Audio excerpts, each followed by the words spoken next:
All right, welcome back to Dream Talk. I'm your host, Brian Ladd, with my co-host, Deborah. Today is Wednesday, December 16th, 2009, 9:59 p.m. We have two cases to discuss tonight, and they are case number 836, Susan Powell, case number 837, Marc Anthony Bookal. I have Deborah on the phone with me as usual. We have a guest, Jennifer, from New York, and we have Zach with us from New Zealand. How's everybody doing today? Glad to hear it back from you, Jennifer. Nice, Welcome back, Zach. nice and sunny down here. Sunny. Yeah, after yesterday. Oh, And warm. it's dark and freezing right here. Look, It's freezing outside right now. It's freezing and cold. we're Are you finally there, getting into Deborah? summer. Yes, I'm here. How is everyone doing tonight? Fine. Let's get right to the cases tonight. Before that, a note that we just switched servers. So we're actually running on a new server now. It should be a lot faster. It should be a lot less issues with the forums going down. And there might be a few technical difficulties in the next 24 to 48 hours. So hopefully we'll get all that fixed and it'll be better for everybody. So that said, let's get started. Our first case tonight is case number 836, and this is for Susan Powell. The case was opened on the 15th of December, 2009. Dream drawings were done on the 14th. Deborah, what information do we have for Susan? Okay, Susan Powell has been missing since, actually, they have her listed as missing since the 7th of December. The last time she was seen was on the 6th, on that Sunday. She's a 28-year-old female, 5 feet 4 inches tall, 130 pounds. She has long brown hair and blue eyes. She was last seen at her home in West Valley City, Utah. Then on December 6th, on that Sunday, and then she was reported missing on the Monday. They don't know at this point if she left on foot or by vehicle. They also don't know if she left on her own or with someone else. They want anyone with information to contact the West Valley Police Department. It's very strange, though, and now they're actually calling her husband a person of interest. Now, the really strange part is, apparently somewhere around midnight that Sunday night, he took the 2-year-old and the 4-year-old, their 2 small children, camping. Now, we're talking frigid temperatures, and his reason for doing so at that hour on a Sunday night is because he wanted to test a new generator and make s'mores. And apparently during this time that he was doing this is when she went missing. Now, he's not been very cooperative with law enforcement. There has been some DNA samples taken. To begin with, the cops went over when she didn't arrive for work on Monday, and when the husband didn't show up at his job. And he uses an excuse about it being kind of new on the job and not realizing that it was actually a Monday. Now, I'm sorry, when you're an adult and you're a parent, I'm sorry, go you ahead. know when you're supposed to show up for work. Okay. You know what I mean? Yes.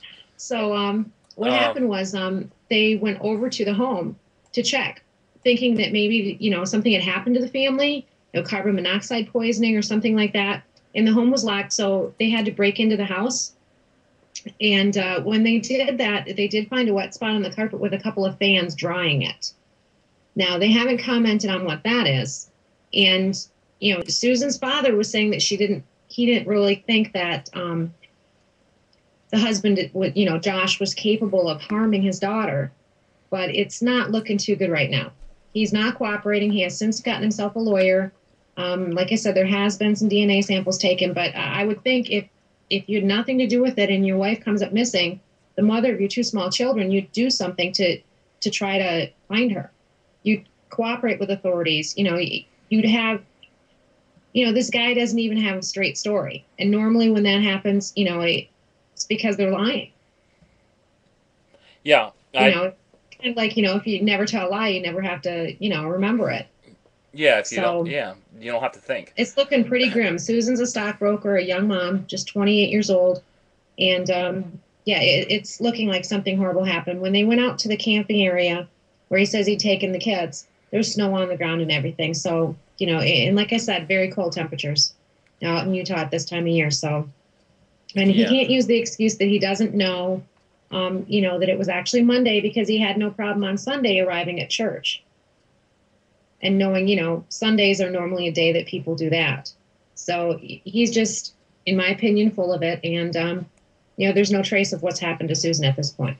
So what do you have on this case? Well, first of all, I'm reading some stuff online too that says that the couple is actually they owe more than $200,000 in credit card, furniture, and other debts. Did you know that?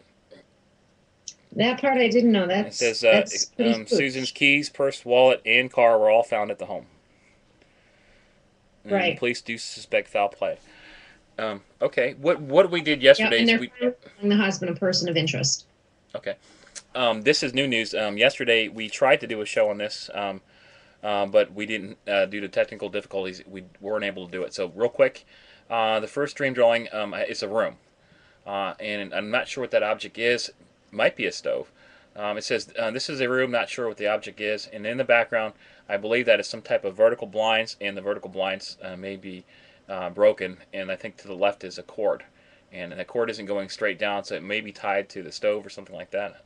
I'm not sure. The next dream drawing says here, and that to me looks like some type of maybe something outdoors, maybe some rocks or something like that, or old type of rock steps or something like that. And then there's the number 66984. I couldn't figure out what that means, and I still can't. The next one says books, lots of books. Does not think of Susan as a person, and the word temple and JW Watchtower, which I'm pretty sure is the Jehovah Witnesses. Any mention of religion in the report? Well, from what I know, their religion was the Latter-day Saints. Okay, that's not Jehovah Witnesses though. That's the Mormons, I believe. Correct. Okay, to me, looking at this case in the information we have now, that could be true that the husband did something with his wife, and her being a stockbroker and the economy going the way it has, maybe the bills and everything forced him to kill his wife, which is ridiculous. But if he did, he's obviously getting caught. So that